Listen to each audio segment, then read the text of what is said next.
Party అధ్యక్షులు శ్రీ పవన్ కళ్యాణ్ గారికి, అదేవిధంగా జనసేన పార్టీ ప్రధాన కార్యదర్శి అయిన శ్రీ నాగబాబు గారికి నేను మనస్ఫూర్తిగా ధన్యవాదాలు తెలియజేస్తున్నాను. నేను కూడా భీమిలి నియోజకవర్గంలో ఒక ఇన్ఛార్జ్ గా ఉన్నాను. సీట్ ఆశించాను.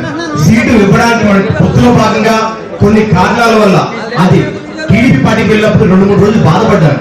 కానీ నిజంగా ఇక్కడికి వచ్చి పని చేశాక అక్కడ నాకు కనుక సీటు ఇచ్చి ఉంటే ఇక్కడ నేను ఎందుకు లేదని చెప్పి అక్కడ బాధపడేవాడిని. అలా లేకుండా నాకు పిఠాపురంలో ఒక మంచి ఎలక్షనింగ్ అనే కోఆర్డినేటర్ గా నన్ను నియమించినందుకు, నన్ను నమ్మినందుకు నా అధ్యక్షుడు, నా గురుదేవైన పవన్ కళ్యాణ్ గారికి, అదేవిధంగా ఇక్కడ ఉండి నువ్వు చెయ్యి నేను చూసుకుంటానని చెప్పి నాకు తెలియజేసిన శ్రీ నాగబాబు గారికి, అజయ్ గారికి, మర్రెడ్డి శ్రీనివాస్ గారికి, మైదరన్నకి, అదేవిధంగా ముందు గాజువాకలో గత ఎన్నికల్లో మేము తప్పు చేశాం. అంటే అప్పుడు కూడా ప్రజలు పవన్ కళ్యాణ్ గారికి ఓటేయడానికి సిద్ధంగా ఉన్నారు. కానీ వాళ్ళని బూత్ వరకు తీసుకొచ్చి బూత్ లో సక్రమమైన ఎన్నికలు జరగడానికి మాకు ఒక ప్రక్రియ లేకపోవడం వల్ల మేము తప్పు చేశాం. దాన్ని నేను అర్థం చేసుకుని దాదాపు 50 మంది బూత్ ఏజెంట్లతో మాట్లాడి గాజువాకలో ఆ తప్పుని సరి చేసుకుని ఇక్కడ ఏ విధంగా మనం ఉండాలి, ఓటు వేయడానికి వచ్చే ఓటర్ని స్వచ్ఛందంగా మనసులో ఉన్న గుర్తుకి ఓటేసే విధంగా మనం ఎలాంటి వాతావరణం క్రియేట్ చేయాలని చెప్పి దాన్ని స్టడీ చేసి మీ అందరికీ నేను చెప్పడం జరిగింది. దాన్ని మీరు అర్థం చేసుకుని బూత్ లో ఏ విధంగా ఎలక్షన్ చెయ్యాలి అని చెప్పని చేసి చూపించిన ప్రతి ఒక్క జన సైనికుడికి, బూత్ నుంచి 200 మీటర్ల దూరంలో టెంట్ వేసుకుని మంచినీళ్ళు అందించిన ప్రతి ఒక్క జన సైనికుడికి, ఓటర్ స్లిప్ ఇచ్చిన ప్రతి జన సైనికుడికి, ఓటు వేయాలని చెప్పి అవగాహన కల్పించిన ప్రతి ఊరు పెద్దకి, ప్రతి వీర మహిళకి నేను మనస్ఫూర్తిగా పాదాభివందనం చేస్తున్నాను. ఓటర్లు ఎప్పుడూ ఉన్నారు జనసేన పార్టీకి వేయడానికి, కానీ ఓటు వేయించే ప్రక్రియ అనేది ఈ రోజు మనం అర్థం చేసుకున్నాం. పవన్ కళ్యాణ్ గారు ఎప్పుడు చెప్తారు, ఎక్కడ నెగ్గాలో కాదు ఎక్కడ తగ్గాలో తెలుసుకోవాలి.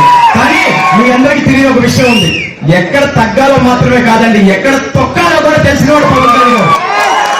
ఈ రోజు పవన్ కళ్యాణ్ గారు తొక్కిన తొక్కుడికి వైసీపీ ప్రభుత్వం ఏదైందో అది గొప్ప కూలిపోయింది. వాళ్ళ నోట్లోంచి ఓటమి భయంతో మాటలు బయటకు వస్తున్నాయి. నిజంగా ఎర్ర తుండు చూపించి మొత్తం పిఠాపురాన్ని ఎరుపెక్కించి వైసీపీకి పిచ్చెక్కించిన ప్రతి ఒక్క జన సైనికుడికి, పేరు మహిళకి, ఆఖరికి వయసుతో సంబంధం లేకుండా చిన్న పిల్లవాడి నుంచి పెద్దవాడి వరకు కూడా. ఎందుకంటే మనం ఎక్కడ కూడా రూల్స్ ఎత్తగమించలేదండి. పార్టీ కండువ గాని, పార్టీ సింబల్ గాని, పార్టీ అధ్యక్షుడి పేరు గాని, లేదు పార్టీకి సంబంధించిన సింబల్ గాని చూపిస్తే అప్పుడు తప్పు. కానీ ఎర్రతుండనేది నాగబాబు గారు చెప్పినట్టు ఒక శ్రామికుడికి చిహ్నం, ఒక సామాన్యుడికి చిహ్నం. చెమట పడితే ఆ చెమట సేద్యం అనేది ఎర్రతుండు పీల్చుకుంటుంది. పవన్ కళ్యాణ్ గారు ఏ విధంగా అయితే మీ బాధల్ని పీల్చుకుంటున్నారో ఆ ఎర్రతుండు కూడా ఆ విధంగానే మీ చెమటని పీల్చుకుంటుంది. కాబట్టి రేపు ఒకటే చెప్తున్నాను, మీరందరూ మీ పవన్ కళ్యాణ్ గారి కోసం చెమట చిందించారు. రేపు మీకోసం పవన్ కళ్యాణ్ గారు రక్తం చిందించడానికి కూడా వెనకాలని కాబట్టి ఈ అవకాశం నాకు ఇచ్చినందుకు, ఇంత అద్భుతమైన సమయాన్ని మాకు ఇచ్చినందుకు, మీకు ఈ రోజు భోజనం దొరకక కాదండి, కానీ మా బాధ్యత. నాగబాబు గారు ఒకటే చెప్పారు, ఎలక్షన్ అయిపోయిన వెంటనే వెళ్ళిపోవడం కాదు, మనం ఉండాలి.